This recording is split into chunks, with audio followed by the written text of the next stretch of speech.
Hello, good evening. My name is Sean. I'm a teacher at Milano Meravigli, and I'll be teaching tonight's webinar focus. And the subject is art. So we'll be looking at this focus, art, and another one about the artist Banksy. So to introduce myself, I come from Ireland. I'm 21 years old and I've been living in Milan since September. I decided to talk about art today because I studied the history of art and I hope you will find this interesting. So let's get started. So, art critic. In this focus activity, describing art, the passive form, and controversial art. So, an art critic is a person who writes reviews about art shows, pieces of art, who discusses art. They describe art, and the passive form is relevant to this subject because, similar to architecture or inventions, when we talk about art, the object is often more important than the subject. In art, the object is everything. So we like to form sentences where the object is the focus. And that is exactly what the passive form is. And we will briefly be revising that tonight. And we're going to talk about controversial art. So controversial means not very simple or easy to enjoy or like, something that is challenging, something that upsets some people, or something that makes you think. Certainly in recent years, art has become more and more controversial, I think, and in this focus, we're going to be looking at some more controversial contemporary art. If you have any questions at any point about vocabulary or anything else that I'm talking about, please post a comment and let me know. Okay? So, to begin, the physical impossibility of death in the mind of someone living. This is the title of this piece. This piece, which is a word we often use now with contemporary art because it's neither a painting or a sculpture or a traditional form that we are familiar with, rather we call it a piece. So, as you can see, this piece involves a shark in a box in a tank filled with formaldehyde. Formaldehyde is a substance used to preserve animals when they die, to keep their body preserved and allow it to remain longer than it would naturally. So this is by the British Damien Hirst, who began his career in the 90s, and in many ways, he was a very important figure in the birth of conceptual art because his art was all about what you thought. It was all about the concept. So, the title, The Physical Impossibility of Death in the Mind of Someone Living. So, let's break down this title somewhat.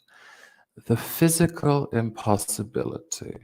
So physical means part of this world as opposed to imagined or mental in the mind. So part of the world.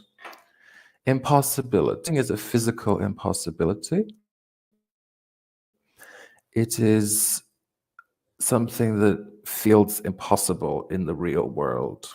It's not just rationally impossible, but it feels impossible in a more immediate way.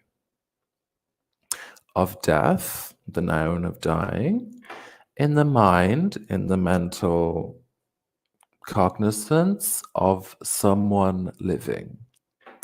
So, of a living person. So, it's talking about death, funnily enough, for a shark in a tank. But the death is the concept behind this work, and it is the concept behind quite a lot of Damien Hirst's work. So here we have some questions. Is a shark art? So, bit of an unusual question, one you may have not considered before, but this piece makes us ask this question. What is art? Does art have to be a painting or a sculpture? Or is a shark art? Is this enough? What do you think? Please let me know if you have an opinion. Is a preserved shark art? So the word preserved means to be maintained or to be kept in its original condition. So is the preservation of the shark what makes it art? The questions are trying to investigate at what point this piece becomes art. Is it already a piece of art when you have the shark? Does preserving it make it art? Does the fact that it is floating in a tank of formaldehyde what makes it art? It's difficult to say, certainly very challenging questions. And the last one I think is very important. Does it make you feel anything? I don't know if any of you know this piece. It's currently in New York. I think it's in MoMA. You can go visit it. And interestingly, the work currently on display is not the original shark, because the first time that Damien Hirst preserved the shark, he didn't do it correctly, and it failed to stay in good condition, and it began to decompose. And it was necessary to get a new shark and start the process over again about 10 years later. And there were also questions about whether or not it's still the original piece if it's a different shark. Because with traditional art, if you copy an original piece, the idea is that it is no longer that piece, it is a different piece. But Damien Hirst insisted that what was important was the concept, which was he wanted to confront the viewer with something very frightening, a shark, and something that was dead but did not seem dead. So it's talking about the difficulty we have dealing with the concept of death, the idea of death in our minds as living people. So if you have strong feelings about the shark in the tank, please do let me know. So here we have a second work by Damien Hirst. This one is called For the Love of God. And it is, as you can see, a skull. In English, we call this the bone in your head, a skull. Skull. But it is not like the shark, it is not just a shark, it is a skull covered in diamonds. And in fact, it is not just a skull made of bones, but it is a skull made of platinum, which is a very valuable silver material used for jewelry, used for rings. And this skull is made of platinum and diamonds, but these are real teeth. So there is part of a person, but the rest is metal and diamonds. And the title is For the Love of God. So let's look at the questions we have around this piece. So, is a skull art? Is a skull cast in platinum art? Is a skull cast in platinum and covered in diamonds art? What do you feel when you look at it? So, like the shark, we're wondering at what point this skull has become an art piece. Because it is worth mentioning that as a conceptual artist, Damien Hirst does not does not create any of his pieces himself with his own hands. He designs them and has experts execute the idea. In the case of the shark, he had experts in preserving animals do the work. And in the case of the skull, he had a jeweler, which is a shop where you buy jewelry. A jeweler in London, sorry. He had a jeweler in London execute the piece to his vision.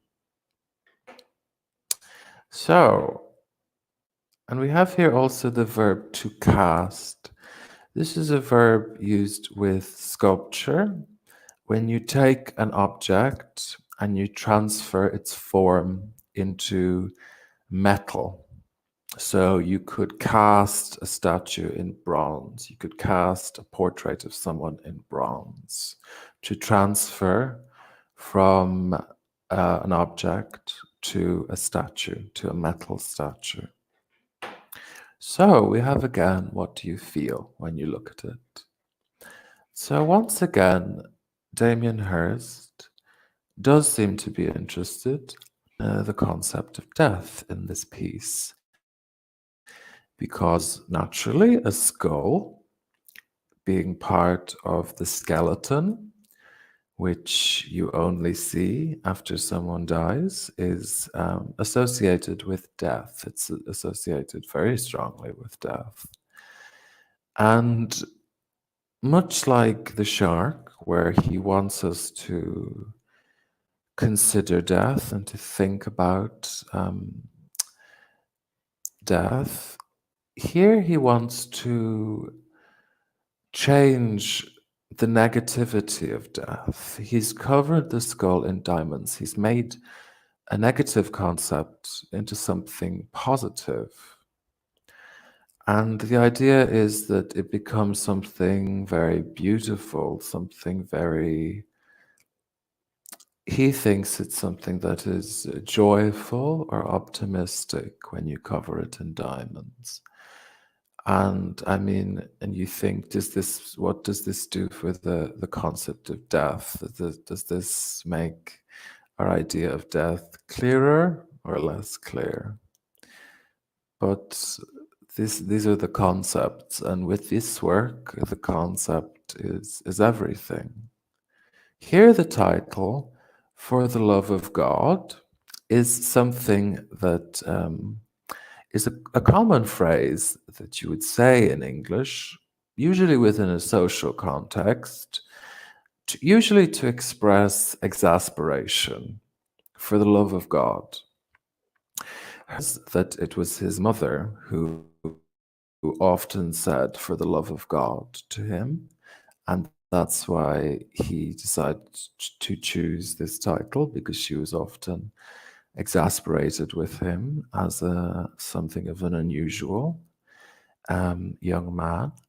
But the way it relates to the skull, I think, is to think about love and to think about God, which is again death.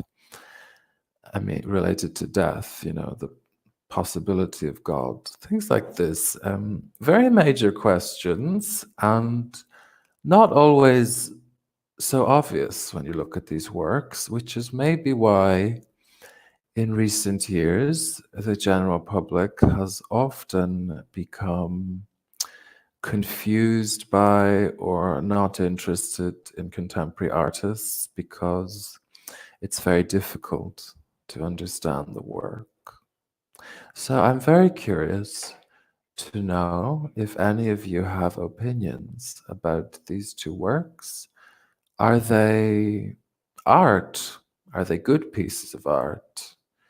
Do you have a preference between the shark and the skull? Do you think one is more artistic, one is less artistic? I'm interested to know what you think, what you feel. Okay? Anyway, moving on. Here we have some vocabulary, some adjectives to describe art. And these are adjectives that can be divided into 4 categories: color, texture, style, and composition. We have a comment about the skull. Bruno Procillo. For me, this skull means that too many diamonds hurt. Yes, I think interesting. I think there is maybe something painful about it. They're quite precise, almost jabbing. Yeah, I think that's an interesting interpretation. And certainly there's no right or wrong answers with conceptual art. Anyway, thank you. Returning to our adjectives. So color, texture, style, composition. So color, the color of the piece, the quality of the color. Texture, how something feels, the touch of something. The style, we break art down into many different styles to express the approach the artist takes to the subject. Is it realistic or not realistic, etc.? And composition, how the work is laid out, how the work is oriented on the page. So to talk about the balance or the measurement of the work in regards to the placement. So we need to divide these adjectives into the categories. So rough, the pronunciation is rough, like an F. The GH is like an F. Bold, asymmetrical, smooth, modern, abstract, realistic, balanced, distorted, vibrant, uneven, and subtle. Also be careful with the pronunciation here. The B is silent, subtle. And it relates a bit to the meaning of the word. So, very good. Rough is texture. Bold could be style. But also we talk about bold colors. This means colors that attract the eye, that are very strong, very intense colors. Asymmetrical is composition, exactly. Smooth, then, is texture. Smooth means very flat to the touch. There is nothing there. You're touching something which is flat. Whereas rough is the opposite of smooth. Whereas rough, you feel different textures, you feel different surfaces when you touch something. And asymmetrical means that it is not symmetrical, means the two sides of something are exactly the same. A symmetrical face is a face where everything is at the same level. And asymmetrical means the opposite. It is not perfectly aligned. It is not perfectly organized. Then we have modern, which is style. Very good. Abstract is also a style. When we talk about modern art, we talk about art after the 20th century. So people like Picasso, etc. And abstract art is art that is not representing anything, art that is shapes or colors and things like this. We also have realistic, which is in a way the opposite of modern and abstract insofar as it presents the world as it exists. Balanced is then the opposite to symmetrical, to asymmetrical. It is the same, even distribution of elements. Distorted means, so distorted belongs in style, no, in composition, because distorted means, it's a difficult word to explain. Distorted means that there is something very strange about the image, as if you are seeing it twisted, or as if you're seeing it through a lens which creates a difficulty to see the image. It's like a face where something is too long, something is very strange, not just at asymmetry than asymmetrical. Vibrant is the same meaning as bold, I would say. Yes, vibrant is color. Bold, like bold, very strong color. Uneven is texture. It's like rough. It means the surface is not flat. And subtle is color. So subtle means not obvious. Something which is like the Italian sottile. And it's important not to pronounce the B, because if you say subtle, you are missing the subtle aspect of the pronunciation of the word subtle. So it's one to pronounce correctly. Okay, so we have this vocabulary, and we are going to use it to describe these buildings. So here we have 3 buildings. They're all quite modern buildings, but they're all a bit different in certain ways. So talking about describing architecture. And as I said earlier at the very beginning, yes, subtle is like delicato for colors. I have a comment here asking that subtle, yes, I would say delicato is a good translation for subtle. I would say not bright, not bold, the opposite of vibrant. Yes? So for describing architecture, passives are particularly used because the building is more important or more present than the people who designed and built the building.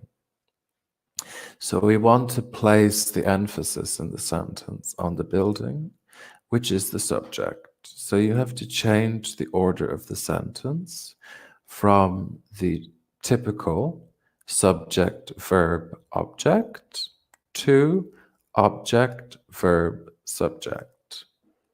And when you do that, something changes. So here we have a sentence. The dancing house in Prague, designed by Vlado Milunik. 1996. So the active sentence would be Vlado Milunik designed the dancing house in Prague in 1996. And when it becomes a passive sentence, you need the auxiliary to be in the tense that the active, the main verb is in the active clause. So let me explain that a bit more. Here we have a past simple statement. So you put to be in the past simple was. So you start with the subject. The dancing house was designed by Vlado Milunik in 1996. The auxiliary in the tense of the main verb in the active clause is followed by the past participle, which in the case of designed is the same as the past simple form. For another verb like build, was built, was constructed, often they're the same, but not always, as you know. For this One World Trade Center in New York City was designed by David Childs. Yes? Very good. I have a comment here from Andrea. The dancing house was designed. Exactly. Completely correct. This is a passive sentence. Okay. And it's the same for the other two. Was designed by David Childs, and the Guggenheim Museum in Bilbao was designed by Frank Gehry in 1997. Okay, so let's talk about describing them, about using the adjectives. So I have a comment here saying that the first figure is uneven. That is correct. I think it's very safe to say that the texture here is not smooth. There's a lot of different aspects coming out. It's uneven. I would say it's asymmetrical. I would go as far to say that it is distorted, that it is very extremely asymmetrical, and it's almost disorienting. It's distorted. And the One World Trade Center, I would say, is a very modern building. It's a very smooth and symmetrical building, the opposite of asymmetrical. Very smooth, symmetrical, and balanced.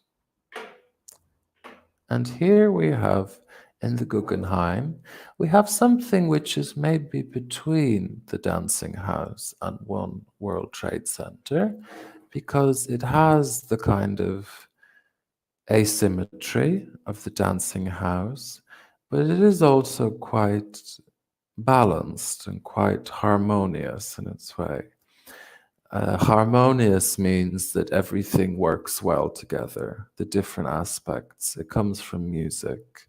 The different sounds work well together. And here I think the different elements of the building come together to work well together, even if it is a bit unusual. And I think that's a good way to speak about them. If you have any other opinions about these three buildings, let me know.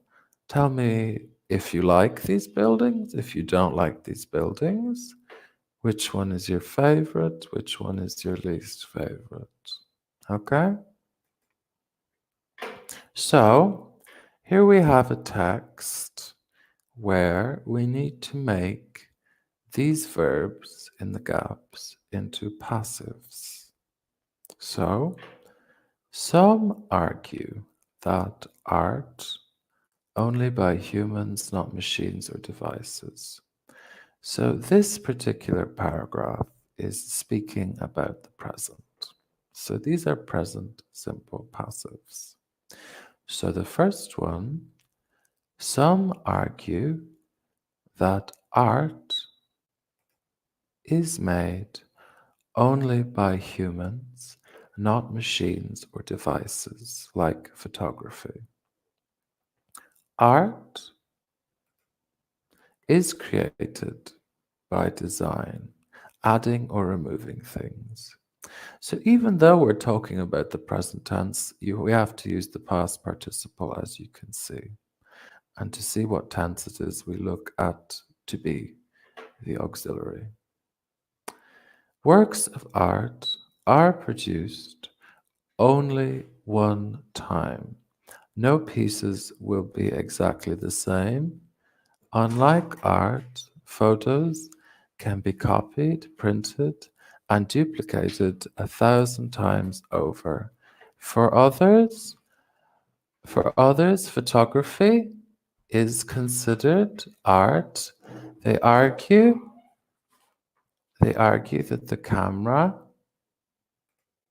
is controlled and the choices about what is or negative is not included in the photo art too. So this is about photography. So we're talking about many different kinds of art. We are talking about earlier we were talking about fine art, then we were talking about buildings, and now we're talking about photography. So we have some points of view here about photography. So we have some questions.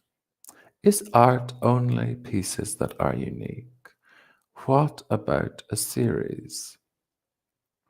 So this is a question, a big question, I think, in art.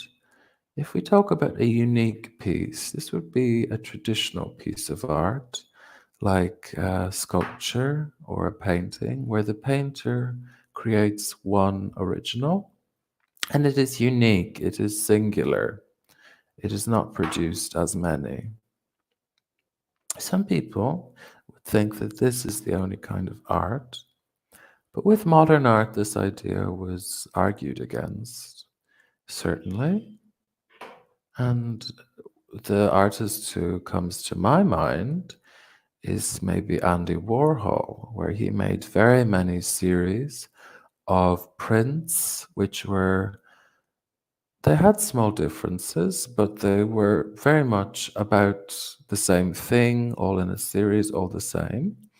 And certainly, I think most people would consider him an artist and a good artist. So I think for me, art is not only pieces that are unique, though I would like to know your opinion.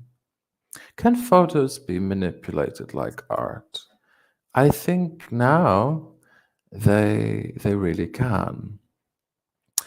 Now we have things like Photoshop, and just the technology that we have to take photographs means that for many people, photographs are maybe the future of art in insofar as we have so many photographs now all around us in the media.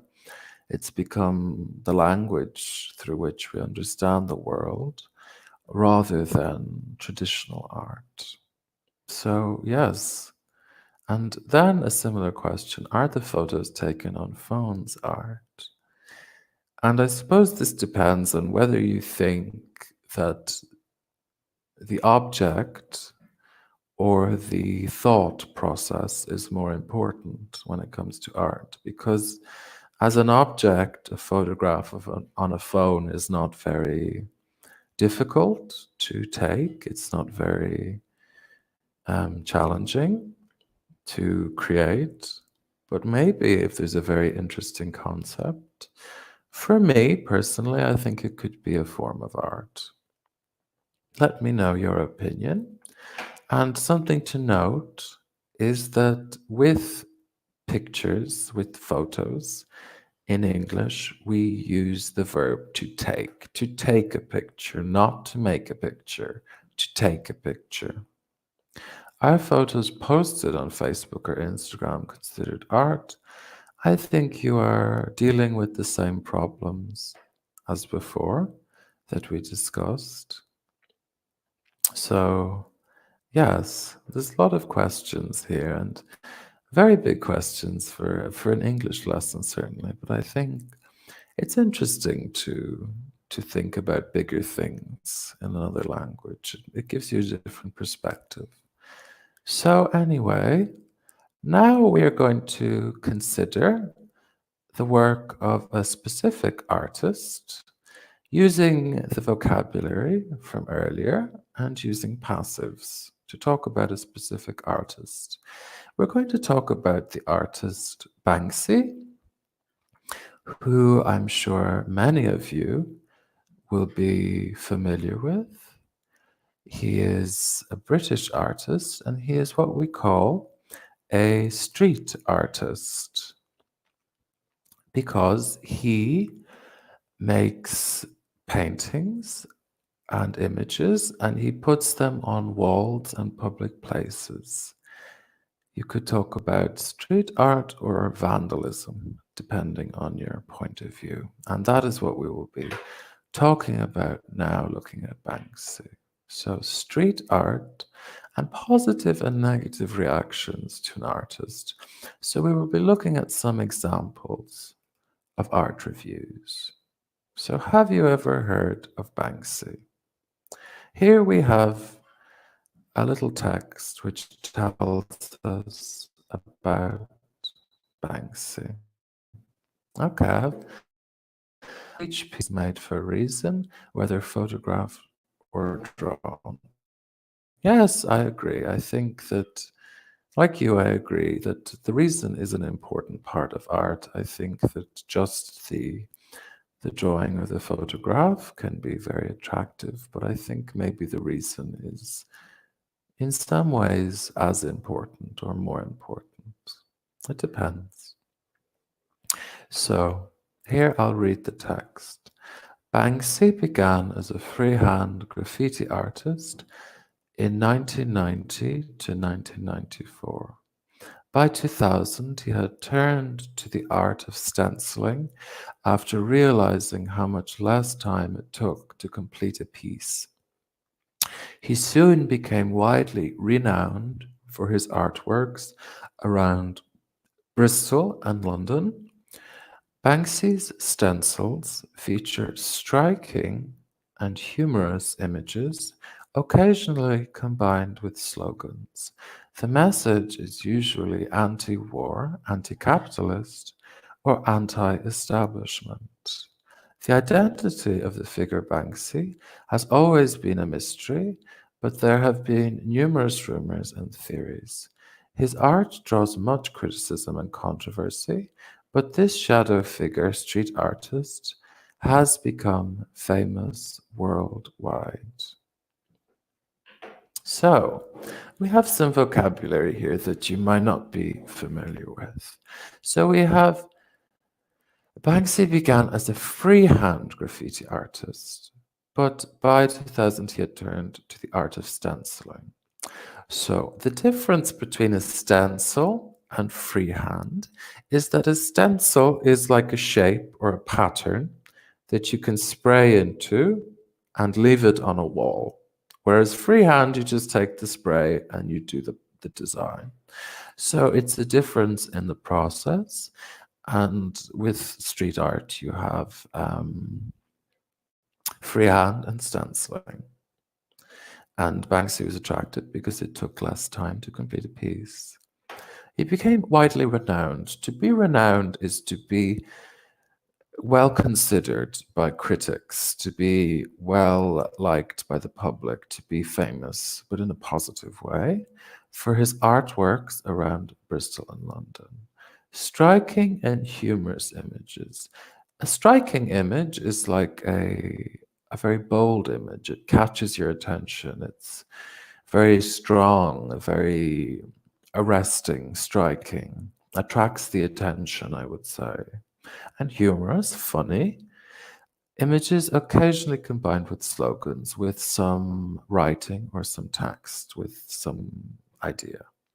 The message is usually anti-war, anti-capitalist, or anti-establishment.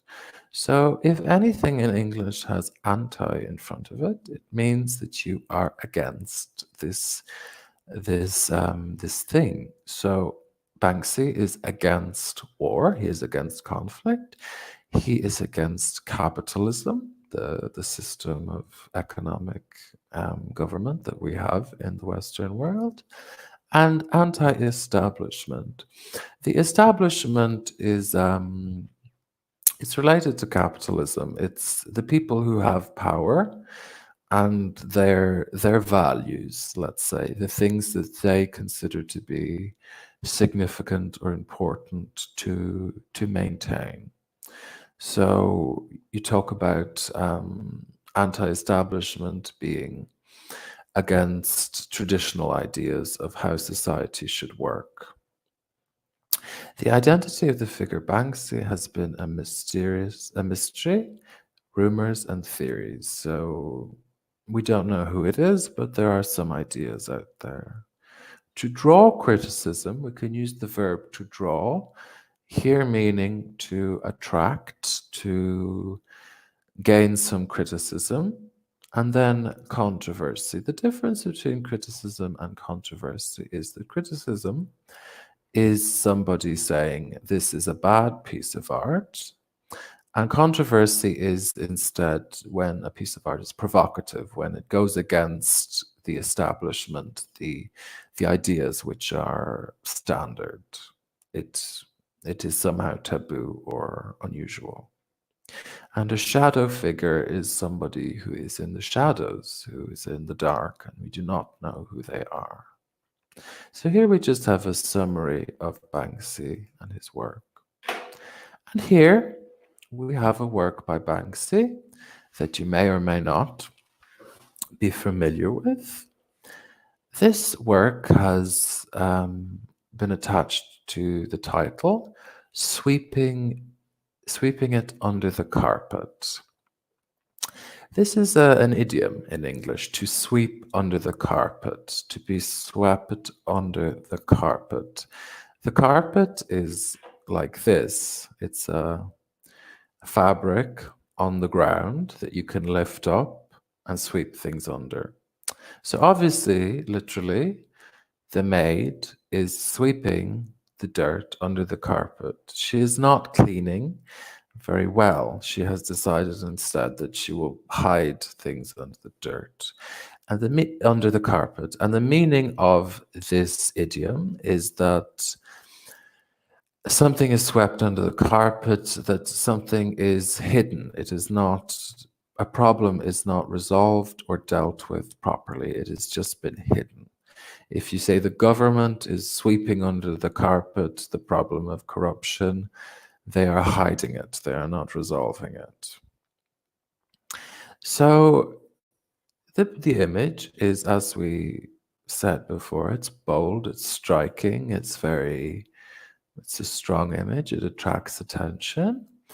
And certainly, though it isn't conceptual art, it is a picture, it's a representation, there is definitely a concept here, which, insofar as Banksy is anonymous, it's difficult to understand what exactly he was talking about. Certainly, given that he is anti-war, anti-establishment, anti-capitalism, I think it's a critique of the system of government, of the fact that we live in a world where difficult things are often hidden, swept under the carpet, that they're hidden from the general public, that we don't really solve our problems, we hide them.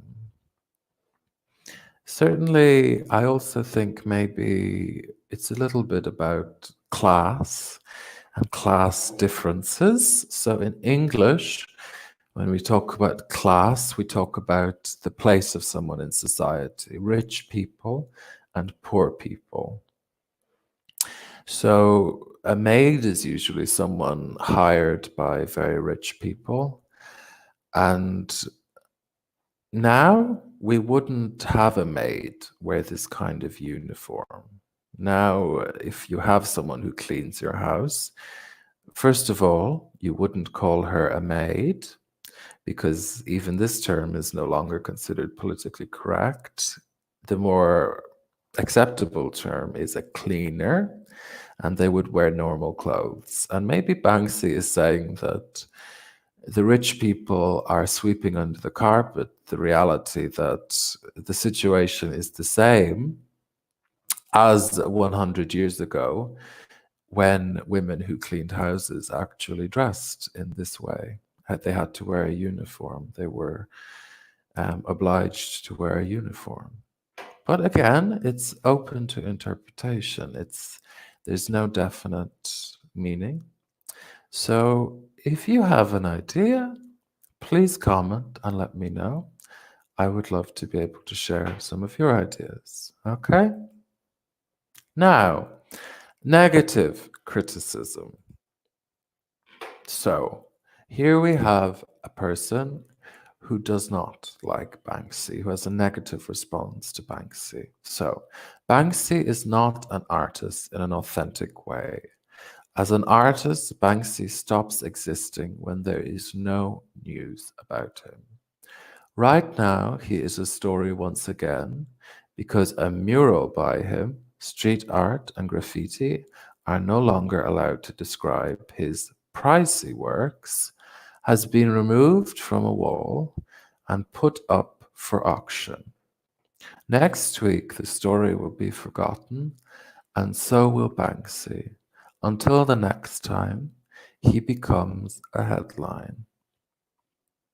So this person does not like Banksy.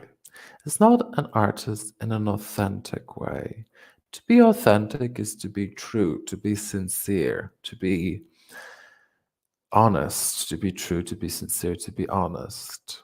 This critic says that this is not the case with Banksy because he stops existing when there is no news about him. So this critic is saying that Banksy does his art for attention, not to perfect a craft, to make people happy, to give people pleasure, but to get attention. So she says, right now there's a story once again because a mural by him. The word mural means any art that is painted on a wall. And it is a term that is a serious form of art, a mural. It's the English word for fresco, really. So if you talk about street art or graffiti, it's not as serious as murals. So some people like to call the work murals instead of street art or graffiti. And pricey means very expensive. It comes from price. So something that is pricey is very expensive. So she's commenting on the fact that now his street art is making money for him. It is being auctioned, it is being taken off the wall. So she thinks that ultimately maybe Banksy is making these works for money, not for the political message that his work seems to speak about. So it's certainly a point of view. We have a comment here. The maid who puts the dust under the carpet represents the political class that hides the truth. Yes, I'm inclined to agree. It's certainly about hiding things in a modern world and the way things are hidden for us by the media. And I think it's certainly only becoming more true, even though that work is maybe 15 years old now. Okay, so we'll have another one. This is a work by Banksy in London, and it refers to the context of London because this individual is part of the Queen's Guard, which are the soldiers who protect the Queen, and you can see them outside Buckingham Palace. They are always there. And these soldiers are famous because they aren't under any circumstances circumstance, allowed to move, allowed to react to people. So famously, if you go to London and you try to get the attention of these guards, they will not react to you. It is their job not to react. But here we have the Queen's Guard acting in a much less dignified way. He is urinating against the wall. He is, yes, he's urinating against the wall. So this seems to be maybe a criticism. I mean, again, hard to say exactly, but maybe a criticism of this kind of the British approach, and maybe suggesting, like with the maid, that it's concealing the truth. So these guards in front of Buckingham Palace are not allowed to express themselves, to express emotion. And generally speaking, in British culture, people are not very emotional. People like to be private. They don't like to react much. But here we see that he is a human being who has to do what all human beings do. So it's a lie. Again, it's a kind of a lie. It's a kind of a performance. And certainly, if Banksy is anti-establishment, he is against the royals, the royal family, who are very representative of the establishment in Britain. So I think this piece is maybe a comment on British culture, maybe about the royals, maybe about politics. If you have ideas, please share them. Here we have another work. Again, this work is in England, and this one is called Cash Machine Grab. This is a cash machine. In English, you can say cash machine or ATM. It is a machine you go to withdraw money from the bank, to withdraw cash. And here we see that the machine is taking a child with a claw. It's grabbing a child and taking it away. And I think again we're seeing this is a political piece. It is probably anti-capitalist in this case, because now the cash machine is the way we access money. It's the technology we use to access money.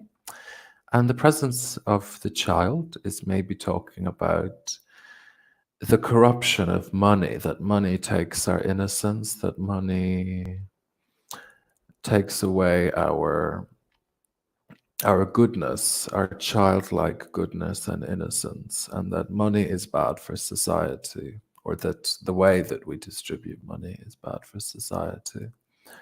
So again, very strong works, I would say.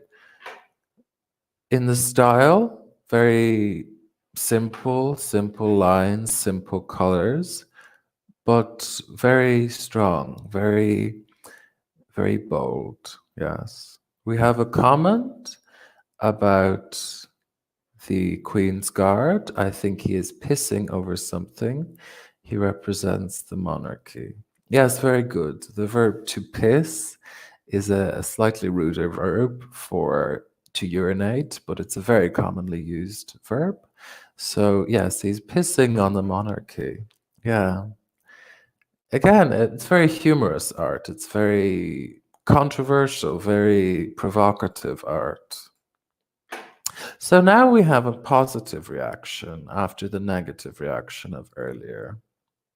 So a typical Banksy work is clever but blunt, political but ironic, realistic but somehow still whimsical.